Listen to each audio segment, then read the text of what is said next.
17 de julio de 1936.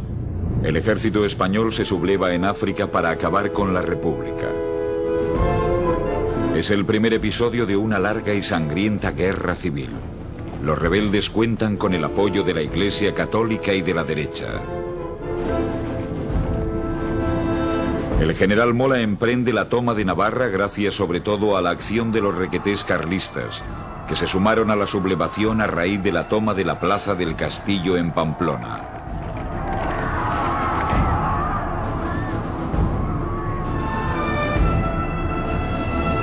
Al día siguiente, el general rebelde Camilo Alonso Vega consigue unir los cuarteles de Vitoria a la sublevación franquista. Las fuerzas del general Franco tienen más dificultades para imponerse y hacerse con el control de Guipúzcoa y Vizcaya.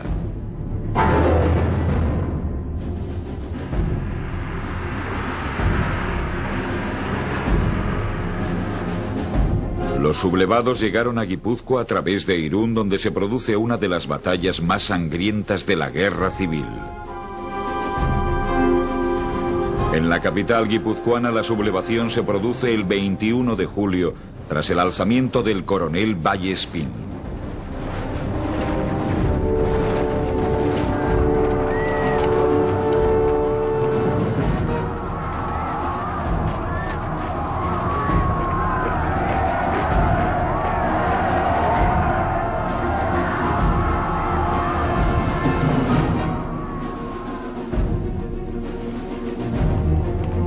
La caída de Guipúzcoa provoca la huida masiva de miles de refugiados al otro lado de la frontera y también a Vizcaya, que en el primer año de la guerra es el único reducto libre de la acción franquista.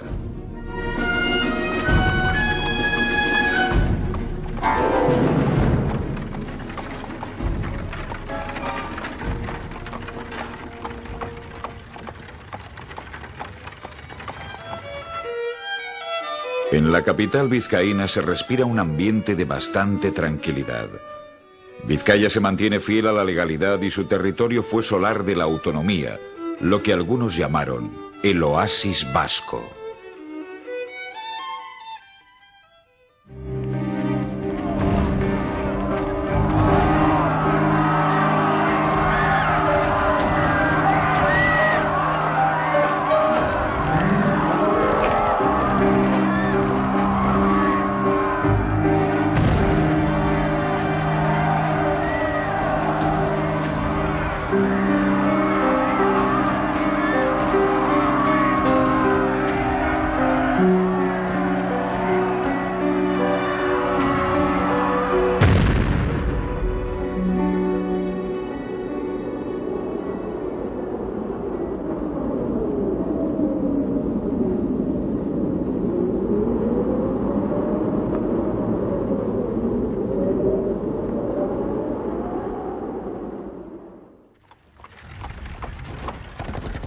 El triunfo faccioso en Guipúzcoa hacía presagiar una nueva ofensiva, cuyo principal objetivo era conquistar la rica e industriosa Vizcaya.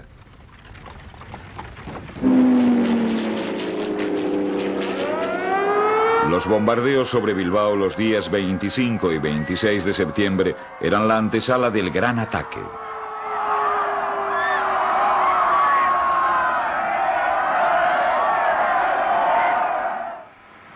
Sin embargo, ya en octubre, las fuerzas del general rebelde Mola son contenidas y rechazadas por las tropas vascas. En todo esto tienen mucho que ver unos fusiles checos que habían servido para armar a las milicias del PNV, también conocidas como Eusko Gudarostea. Desde el momento de la sublevación, el PNV realizaba intensas gestiones para conseguir el armamento. En Vizcaya disponía de hombres, pero carecía de armas. Varios agentes del partido fueron enviados a Francia para entrar en contacto con vendedores de armas. Localizan a unos comerciantes judíos en Praga que tienen lo que quieren, pero no hay dinero.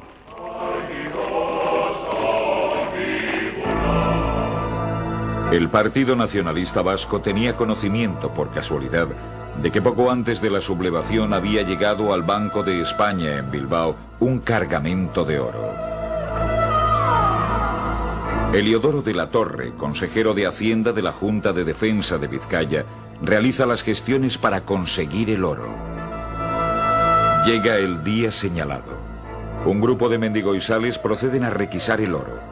En los sótanos del banco los lingotes son ordenados en el interior de unas cajas de madera selladas a golpe de martillo.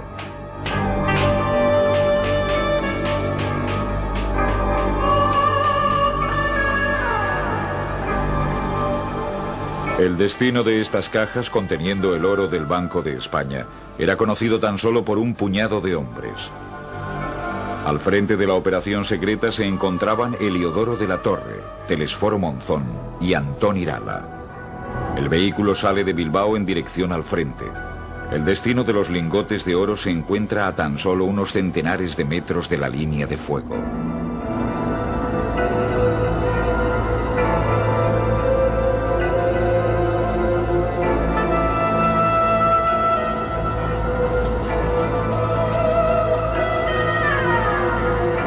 En el puerto de Ondarroa les espera una pequeña flota de boniteras.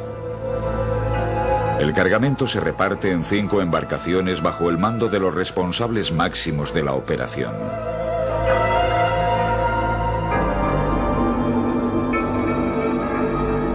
Para evitar ser atrapados por los vigilantes costeros y los navíos franquistas, los pesqueros zarpan de Ondarroa al abrigo de la noche. La peligrosa travesía llegó a su destino en San Juan de Luz, mientras que los responsables políticos atracan en Socoa. La gestión en Bayona para la recepción del oro no resultó sencilla, pues los bancos se resistían por tratarse de dinero robado.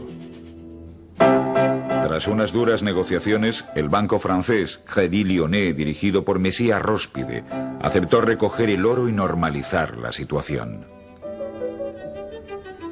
Con el dinero en la mano, Telesforo Monzón viaja a Praga para firmar la compra de las armas, 5.000 fusiles y 6 millones de cartuchos. Las armas cruzaron la Alemania nazi en un vagón sellado hasta el puerto de Hamburgo, puerto de gran actividad pesquera y comercial. De allí se embarcaron para Euskadi.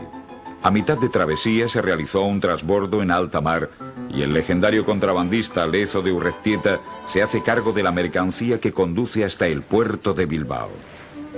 De esta manera, las armas llegan a tiempo para contribuir al fracaso de la ofensiva franquista. Pese a que el arsenal nutrió de bastantes armas a un ejército, el vasco casi desarmado, como luego se comprobaría, las armas no fueron suficientes para hacer frente a la ofensiva franquista sobre el cinturón de Bilbao.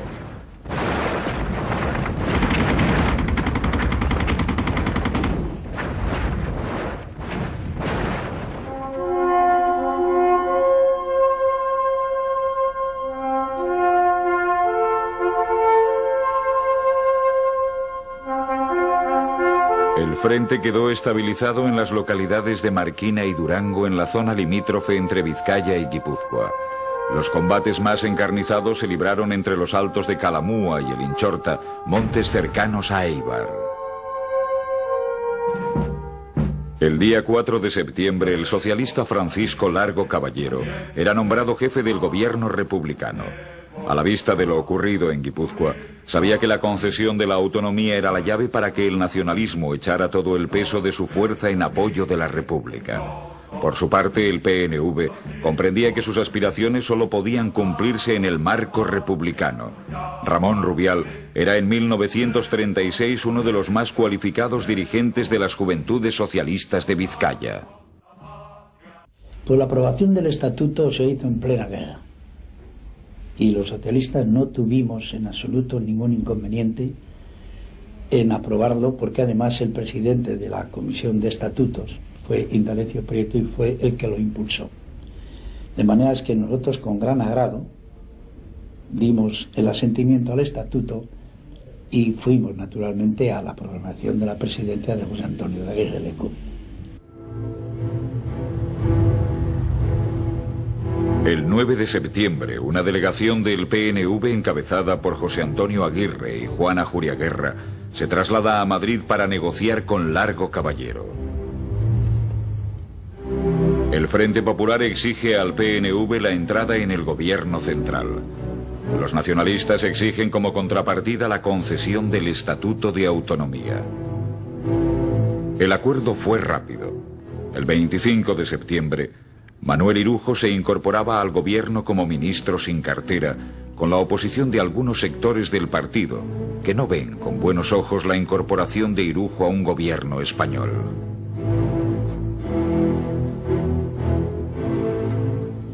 Una semana después se aprobaba el Estatuto de Autonomía Vasco. Fernando Carranza, un abogado nacionalista al que la guerra sorprende en Madrid preparando oposiciones, fue testigo excepcional de las negociaciones.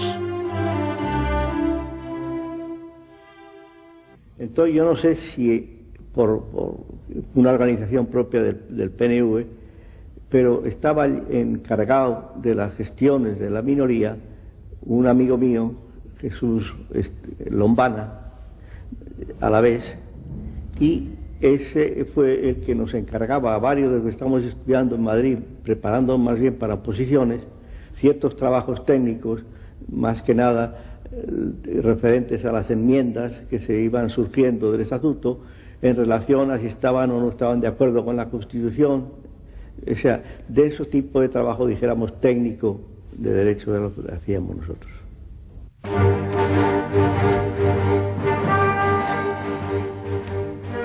Algunos sectores del nacionalismo vasco no vieron con buenos ojos la incorporación de Irujo a un gobierno español.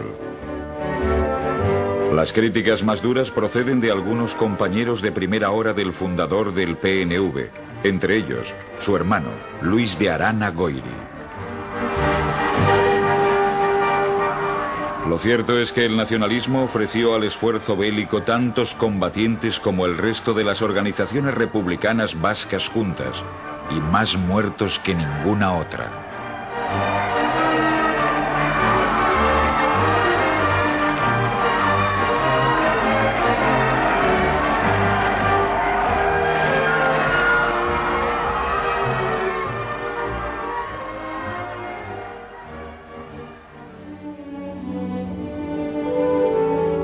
Aquel 1 de octubre de 1936, Bilbao estaba repleto de refugiados que deambulaban por la ciudad cargando con lo poco que habían podido salvar. A las 2 de la tarde, radioemisora bilbaína interrumpía su programación para difundir un mensaje del gobernador civil de Vizcaya, anunciando la aprobación del estatuto.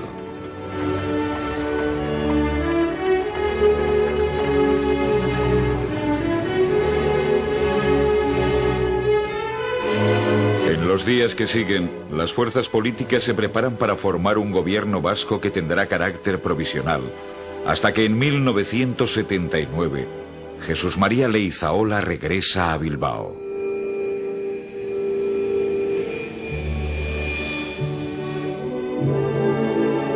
El acuerdo alcanzado en las Cortes establecía que el presidente del primer gobierno vasco sería un miembro del PNV. Nadie dudaba de que la presidencia recaería en José Antonio Aguirre Lecube, un joven abogado de 32 años, que había sido alcalde de Guecho. El bermeano Gonzalo Nardi, de Acción Nacionalista Vasca, es el único superviviente de aquel primer gobierno vasco y colaborador íntimo de Aguirre. José Antonio Aguirre nolako izan zen, hain ezaguna zen, danatakite zer izan zen. Ze gauza berri izango nukenik horretzaz. Gizona buru argia zala, bihotze samurrekoa, abertzalea muinetara bete-betean zeukela, eta gero baikorra, optimista izigarrizkoa zen, Ninuskotan ara bera ikustea etortan zirenean bajenteak urdurita, ilusiorik gabe eta esperantza guztiak galdurik, handik ateratzen ziren bizi-bizirik. Ze José Antonio hori zan, baikorra, baita bai, optimista, konfianza izigarrizkoa zeukan. A las 4 de la tarde del 7 de octubre comenzaba el acto en la sala de plenos de la Casa de Juntas de Guernica, con el recuento de los votos de los concejales vascos. Por absoluta mayoría, Aguirre fue elegido presidente del gobierno provisional de Euskadi. Junto al árbol de las libertades vascas y delante de las autoridades republicanas, juraba su cargo con una fórmula que años después han mantenido los lehendakaris Carlos Garaikoetxea y José Antonio Ardanza.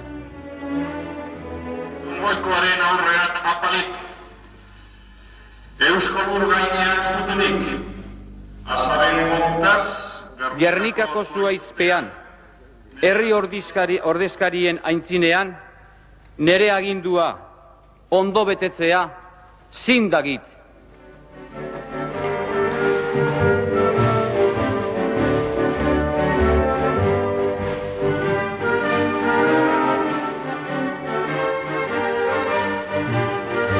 Horas más tarde, el gobierno de Euskadi en pleno se trasladaba hasta Bilbao, donde las tropas del ejército regular y las milicias le rinden honores desfilando por la Gran Vía.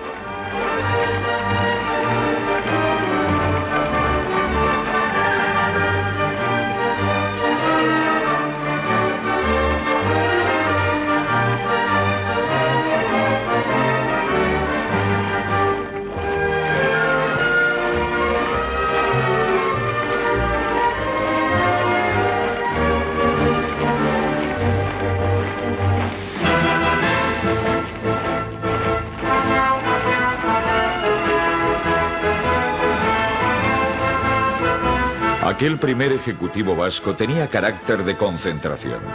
7 de los consejeros pertenecían al Frente Popular, de los cuales 3 correspondían al Partido Socialista Obrero Español.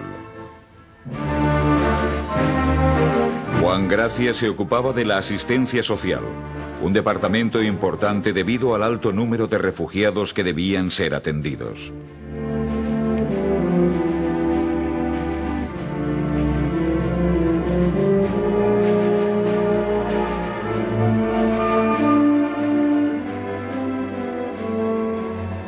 Juan de los Toyos estaba al frente del área de trabajo, y su tarea principal era mantener la actividad de los obreros y cubrir las necesidades de los desempleados, cada vez más, debido a la guerra.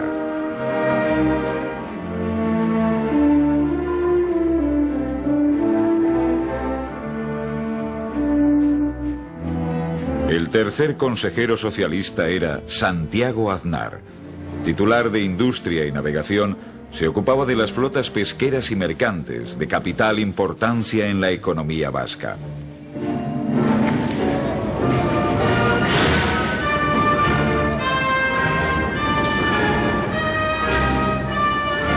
A él se debe el decreto que permitía que la Icurriña ondeara en la proa de los barcos de matrícula vasca.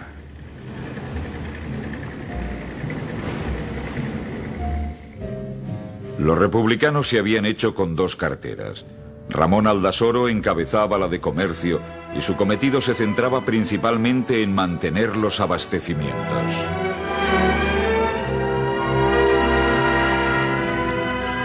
Su trabajo se vio muy limitado debido al bloqueo naval al que fue sometido Bilbao por los buques franquistas. Además, su trabajo se vio complicado dado que Vizcaya no era una zona productora de alimentos, y salvo el enorme stock de garbanzos importados de México, no contaba con demasiados alimentos propios. El republicano bilbaíno Alfredo Espinosa Oribe se encargaba de la sanidad. Su labor se extiende a los vascos que se encuentran en el país vasco continental, Francia o Cataluña. Dedicó especial atención a la mejora del sanatorio de Gorlitz. Sus ansias por estar presente donde más le necesitaban le llevaron a ser capturado por los franquistas cuando, debido a la traición de su piloto, su avión aterrizó en Zarautz. Fue fusilado en Vitoria un día más tarde. Los comunistas también tuvieron su representante en el gobierno de Aguirre al ser nombrado Juan Astigarrabía, consejero de Transportes. Su mayor preocupación era el ferrocarril, por aquel entonces, el medio de transporte más popular y eficaz para hacer frente a las contingencias de la guerra.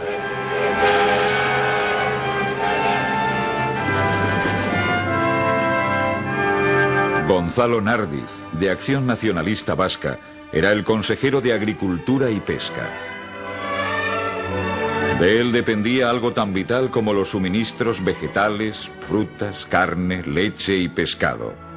Realizó una labor eficaz en el suministro de pienso entre los ganaderos vizcaínos para el mantenimiento y mejora de la cabaña vasca.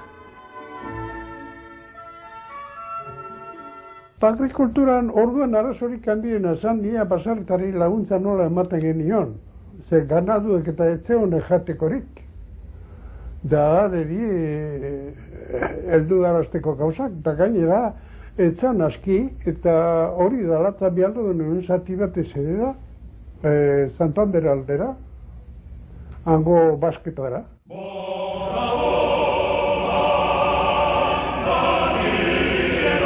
Junto a los campesinos fueron también los pescadores quienes contribuyeron en gran medida a paliar la escasez de comida y suministros y contribuir a la debilitada economía vasca.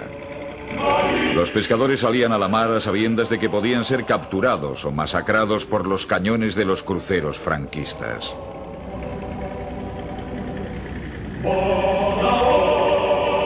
Aún así, seguían descargando anchoa, besugo y bonito en los puertos vizcaínos y guipuzcoanos. Por su arrojo y abnegado trabajo, los pescadores vascos fueron auténticos héroes anónimos de la guerra civil. El PNV era el partido mayoritario en el gobierno de Euskadi. Uno de los hombres más dinámicos e influyentes fue Heliodoro de la Torre. Empleado de banca y alcalde de Deusto, este nacionalista de Baracaldo fue designado titular de la cartera de Hacienda.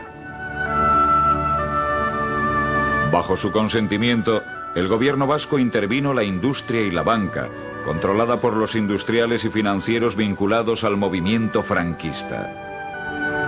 Ante la escasez de moneda, decreta la emisión de nuevos billetes de banco y de moneda fraccionaria, también conocida como heliodoros.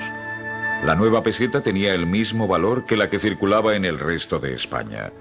Además de las monedas de 1 y 2 pesetas, fue puesta en circulación la serie de billetes que iba desde la de 5 pesetas hasta la de 1000 pesetas.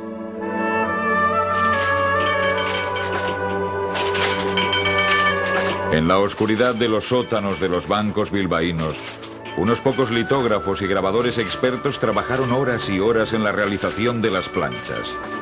Aunque en la calle se vivía en una aparente normalidad, en los sótanos y despachos de Bilbao la maquinaria de guerra trabajaba a toda intensidad.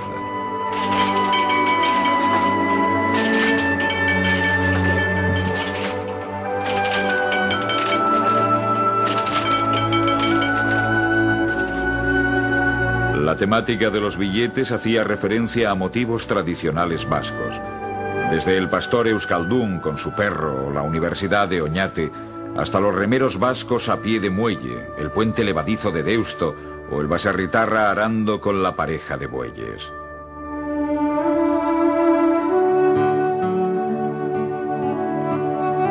Los dibujos fueron realizados por Nicolás Martínez Ortiz, uno de los mejores cartelistas vascos. Los billetes estaban reforzados por las firmas de los directores de los principales bancos vascos y avalados por el Banco de España, que era la entidad que garantizaba la emisión. Jesús María Leizaola, quien años después sucedería a Aguirre en la presidencia del gobierno vasco, fue designado titular de Justicia y Cultura. Leizaola tuvo como misión primordial restablecer los procedimientos judiciales y acabar con los excesos de la justicia revolucionaria.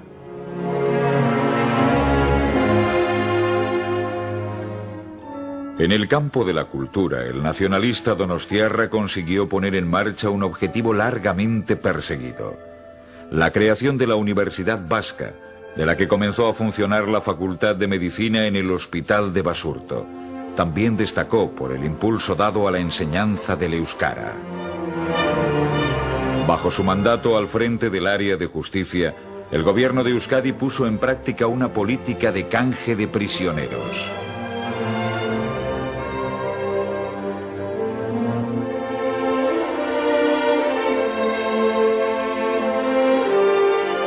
En los primeros momentos de la guerra se producen intercambios a través de la frontera francesa.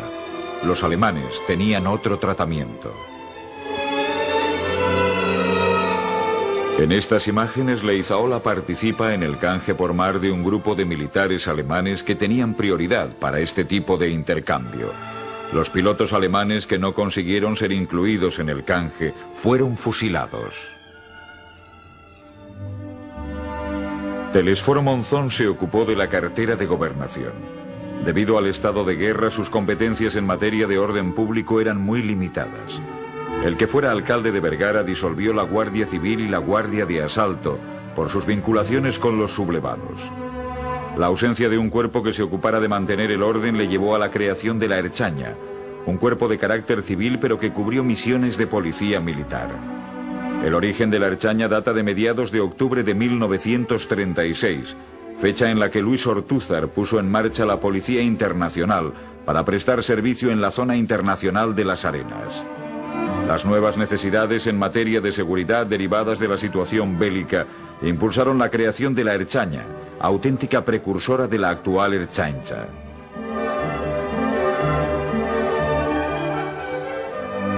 Aunque separada orgánicamente de la Ertzaintza, se dispuso de otro cuerpo de seguridad, la Policía Motorizada o Ertzaintza Iguiletua.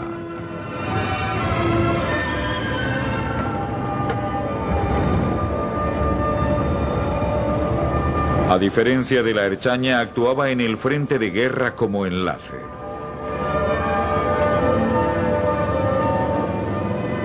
La Ertzaintza Iguiletua tenía su sede en el Palacio de Ibaigane, de la familia Sota, hoy sede del Athletic Club de Bilbao.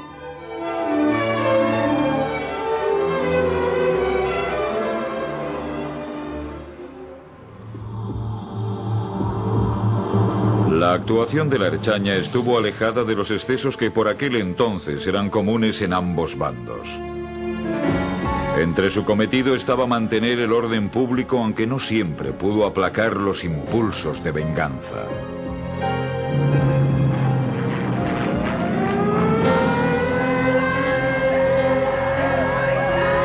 El 4 de enero de 1937, tras un nuevo bombardeo franquista de Bilbao, las cárceles fueron asaltadas y asesinados 224 presos derechistas. El sargento de la Ertzaintza, José Luis Zalbidea, fue testigo de aquellos sucesos. En la casilla estaban los del CNT y aquellos fueron los que asaltaron las cárceles. Eso lo puedo confirmar porque sé. Y entonces aquel pobre hombre que estaba en la muerte que le estaban apuntando, se me tiró a mí y no me soltaba.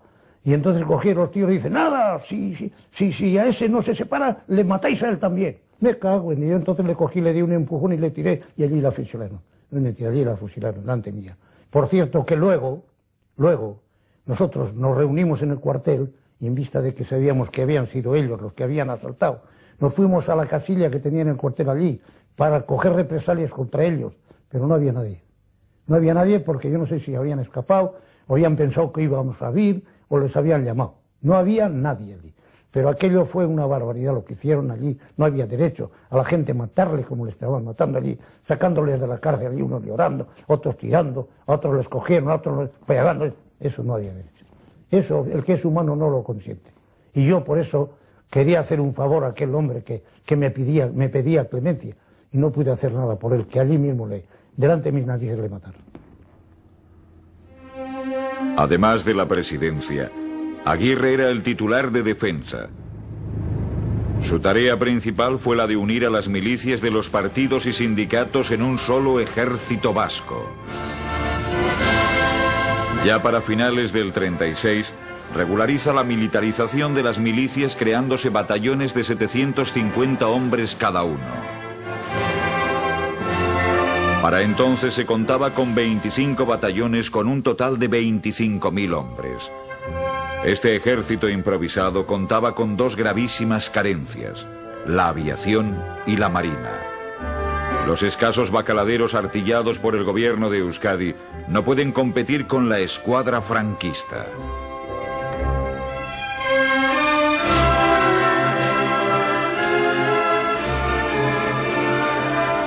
Una de las ideas más llamativas de Aguirre fue la construcción del Cinturón de Hierro de Bilbao.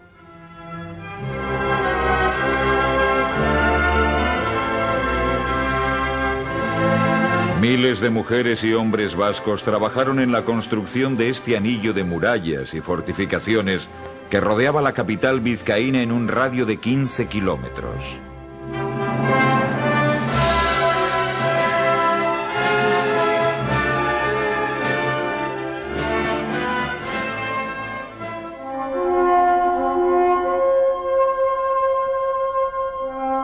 La línea comenzaba en Somorrostro y atravesaba varias poblaciones como Galdames, Miravalles, Larrabechu o Umbe, y llegaba hasta las costas de Urduliz. Estaba formada por una red de trincheras cubiertas, refugios subterráneos, muros y nidos de ametralladora, y había sido diseñada por el ingeniero Goicoechea. El cinturón de hierro era una faja. Una verdadera faja, no tenía puntos débiles por todos los lados. Y se explica cuando el que fabricó, el que construyó el cinturón, se pasó al otro lado con los planos, que era el famoso Goicoechea. De manera que eso da la idea de la consistencia que el cinturón podía tener. Se hicieron unos nidos de ametralladoras con una cantidad de cemento terrible, pero unos puntos débiles, sobre todo por entrar por Bilbao, por la parte de Santo Domingo abajo, y entraron como les dio la gana, no hubo resistencia y tal, pero no hubo capacidad de resistencia por la fortificación.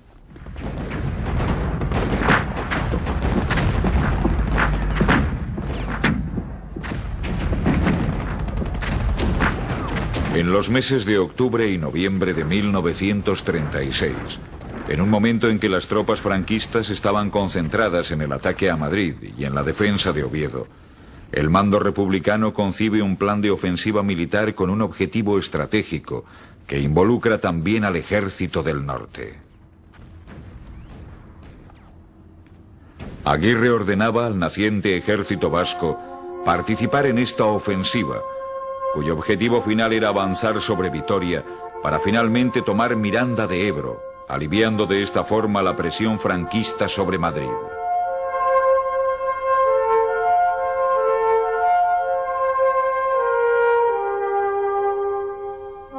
Villarreal era el primer paso hacia Miranda. Además, la antigua Legutiano era un centro de comunicaciones importante, ya que era la llave para unir la capital alavesa con Vizcaya y Guipúzcoa.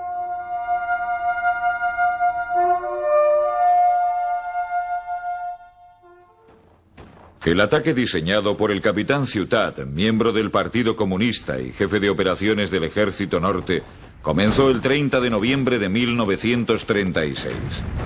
En un primer momento, el ejército vasco tomaba varios de sus objetivos iniciales tras romper las líneas enemigas. Sin embargo, la fuerte presión artillera y los ataques frontales de los gudaris no lograban doblegar la resistencia de los franquistas atrincherados en Villarreal. El mando rebelde puede reaccionar, enviar refuerzos y rechazar la ofensiva con la ayuda de la aviación alemana, restituyendo las posiciones iniciales. La inexperiencia de las tropas vascas, la falta de mandos competentes, desacuerdos de origen político y la adversidad climatológica fueron determinantes. A consecuencia de la batalla, Villarreal quedó prácticamente destruida.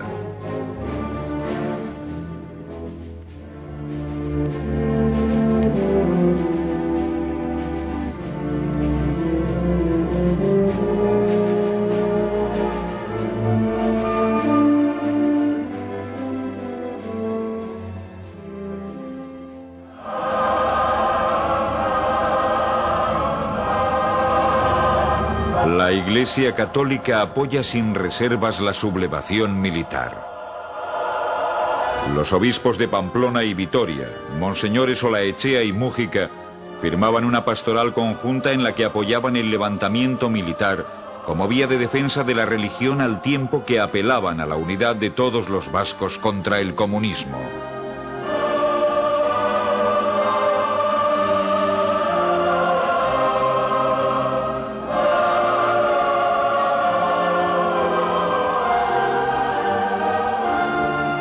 La persecución de religiosos no fue generalizada en Euskadi, aunque sí se produjeron algunos casos de asesinatos de eclesiásticos a manos de fuerzas de izquierda en Vizcaya.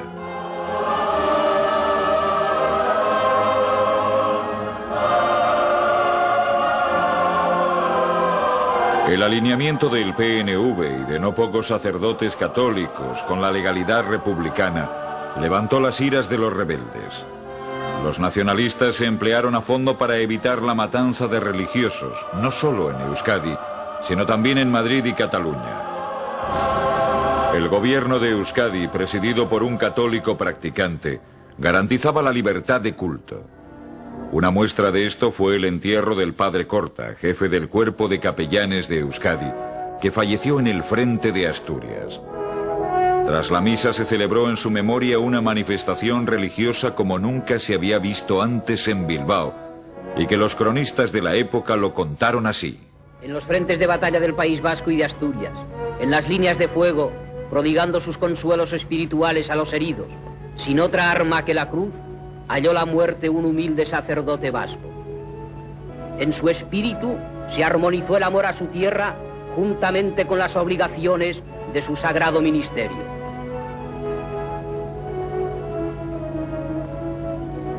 Una inmensa muchedumbre acompaña hasta su última morada al benemérito sacerdote vasco y ferviente patriota, don José María de Corta y Uríbarren. La manifestación de duelo ha sido la más sentida y fervorosa de cuantas se han presenciado en Euskadi desde que esta guerra cruenta asola al País Vasco. Al despedirse el duelo, las fuerzas del ejército vasco desfilan ante el cadáver y las autoridades.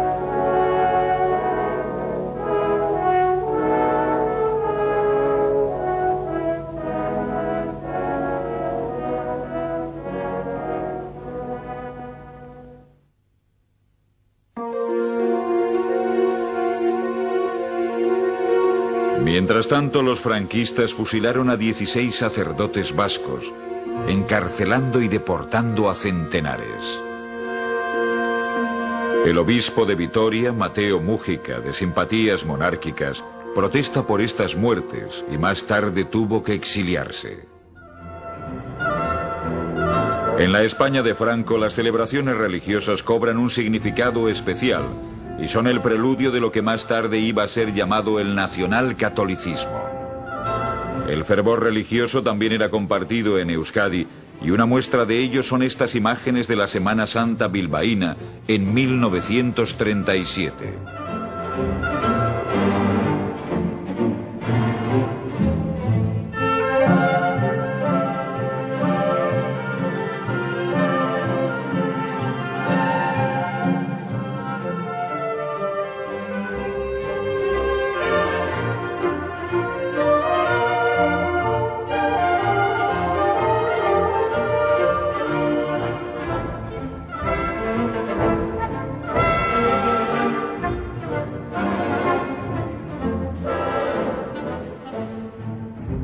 Al referirse a la Euskadi autónoma en este periodo, los corresponsales de guerra hablan del oasis vasco, ya que el pueblo vasco fue uno de los pocos lugares donde no hubo movimientos revolucionarios, se respetaba la propiedad privada y se garantizaba la libertad de culto.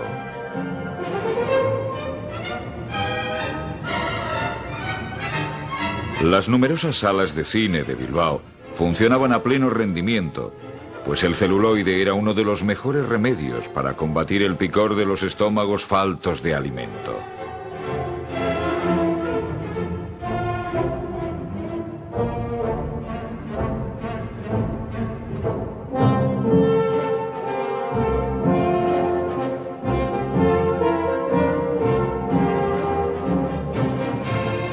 En la Bilbao ceñida por el cinturón de hierro, el alegre griterío de los niños dejaba entrever una tranquilidad inexistente en lugares tomados por los rebeldes.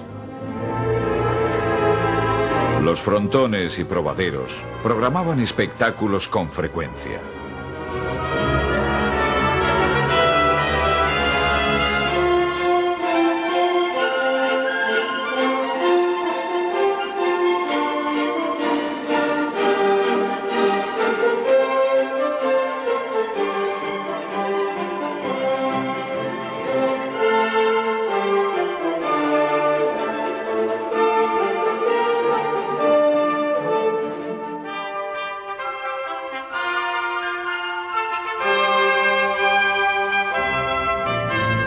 En San Mamés se celebraban partidos entre equipos formados por futbolistas profesionales para recaudar fondos pro Consomol, para ayudar a niños o para comprar aviones.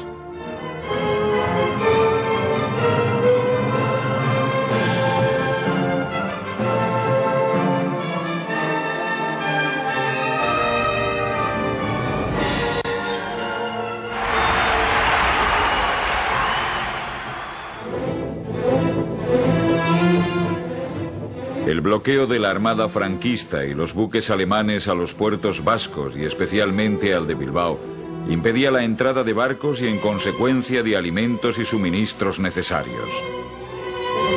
El hambre y la escasez se adueñan de la ciudad, dando lugar a situaciones de crudeza extrema.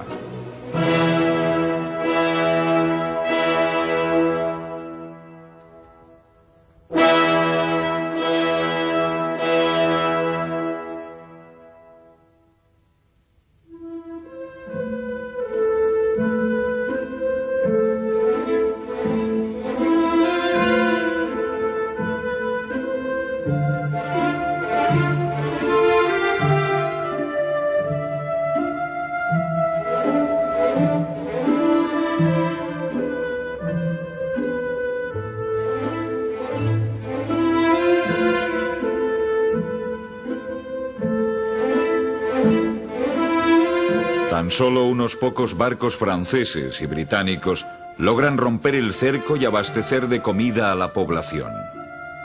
Mención especial fue el carguero inglés Seven Seas Spray, cuya entrada en el puerto de Labra fue un verdadero acontecimiento social en la villa bilbaína. Sus tripulantes fueron considerados héroes de guerra. Como recogen las imágenes, los bilbaínos rindieron un cálido homenaje a los dos tripulantes del barco.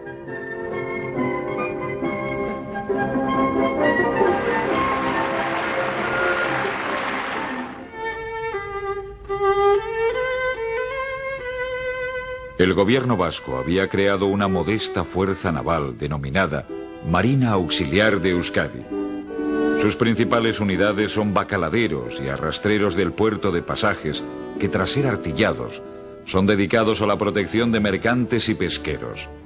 Son pescadores, no marinos de guerra, que van a protagonizar una de las páginas más heroicas de la guerra civil, la batalla de Machichaco.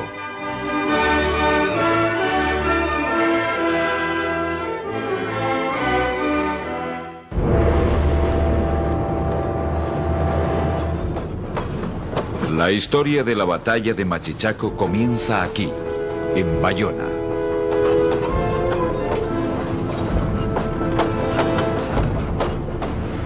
Un barco de vapor, el Galdames, parte desde aquí hacia Bilbao transportando pasajeros, maquinaria, documentación y la nueva moneda fraccionaria del gobierno de Euskadi. Escoltando el Galdames salen rumbo a la costa vizcaína los Bous, Navarra, Guipúzcoa, Vizcaya, junto con el pesquero Donostia. Se trata de un convoy más de los muchos que con frecuencia organiza la Marina Auxiliar de Euskadi para romper el bloqueo.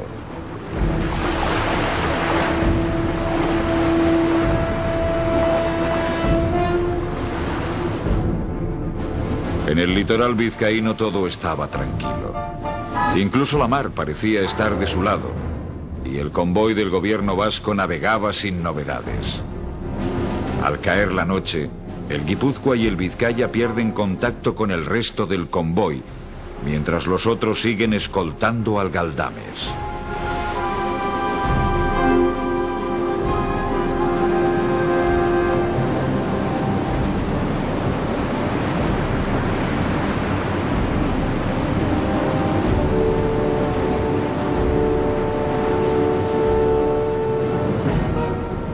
A media mañana el Guipúzcoa es detectado por el crucero franquista Canarias.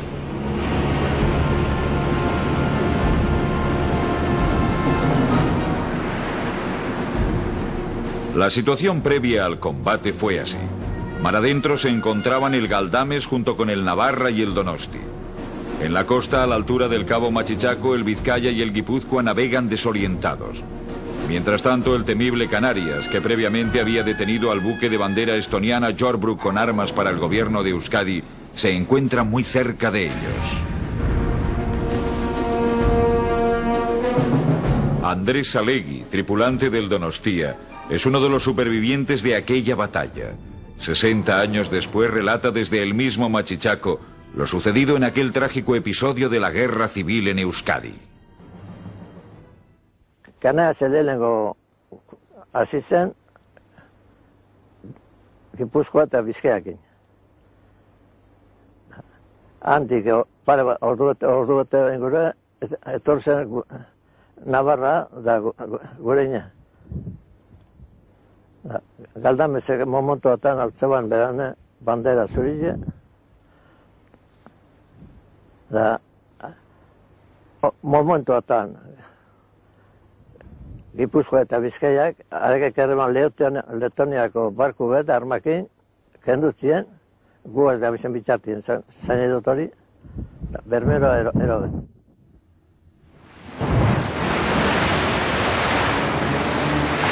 Mientras el Vizcaya conduce hasta el puerto de Bermeo al recién liberado Jorbrook, el Guipúzcoa, en medio de una mar cada vez más embravecida, sigue inmerso en una batalla con el Canarias.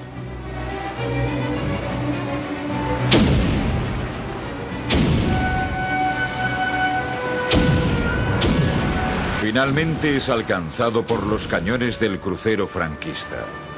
Envuelto en llamas, consigue entrar a duras penas en el Abra.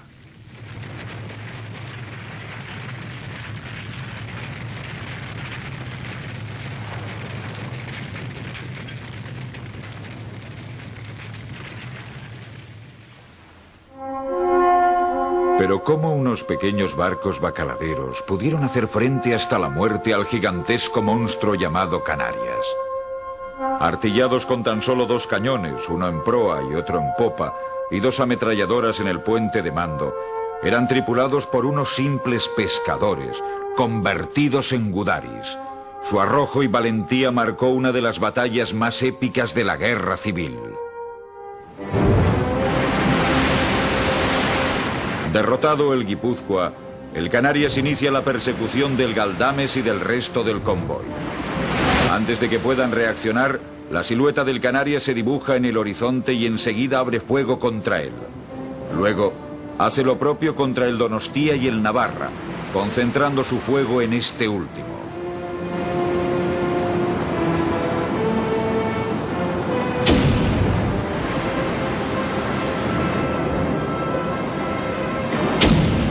Durante más de 2 horas el Navarra sostiene un duro y desigual combate contra el buque franquista. Cuando su cañón de proa queda fuera de combate, continúa disparando con el de popa.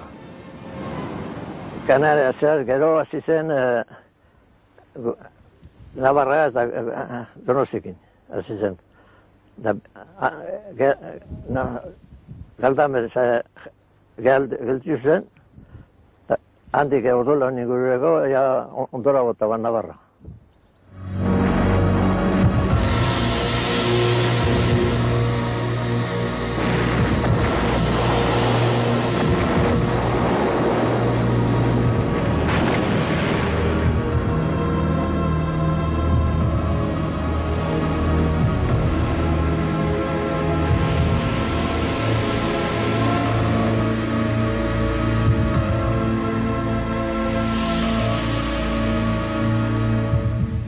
Handik orduan gure etor zen, bote batik zen duen, 8 bat gudariaz datorla. Donosti joan zen, arek hartzeko espantzan, ez zen nahi zen egon, eure zabletan zerata. Andrés Salegui y el resto de sus compañeros del Donostia lograron salir con vida de aquel infierno. Pero en el fondo de las aguas de Machichaco permanecen los restos y el recuerdo de quienes entregaron su vida por Euskadi.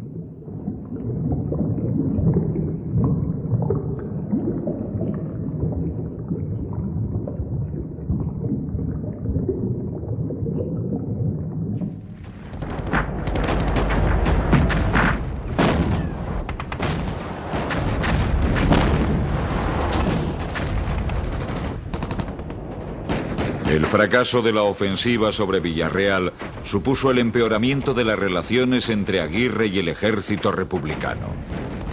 Los reproches y acusaciones mutuas se multiplicaron. La negativa de Aguirre a la participación de tropas asturianas y santanderinas que ya estaban preparadas, así como la resistencia a acatar el mando del ejército norte, son las acusaciones de los militares republicanos contra los nacionalistas vascos. Las tensiones entre los vascos y el gobierno de la República van en aumento, hasta el punto de que el 30 de marzo de 1937, el Euskadi Buru Batzar del PNV quiso retirar al ministro Irujo y a los consejeros nacionalistas en el gobierno vasco. El ataque final de los franquistas ahogó los ecos de la crisis. El ejército rebelde y sus aliados nazis y fascistas movilizaron toda su fuerza, poniendo en práctica métodos de destrucción masiva. Miles de víctimas inocentes cayeron en una cadena de masacres que conmovieron al mundo entero. Símbolo de todo ello, Guernica, la ciudad santa de los vascos. Guernica quedó reducida a cenizas. Bajo sus restos quedaron enterradas las esperanzas del pueblo vasco, que pese a todo, jamás se rindió.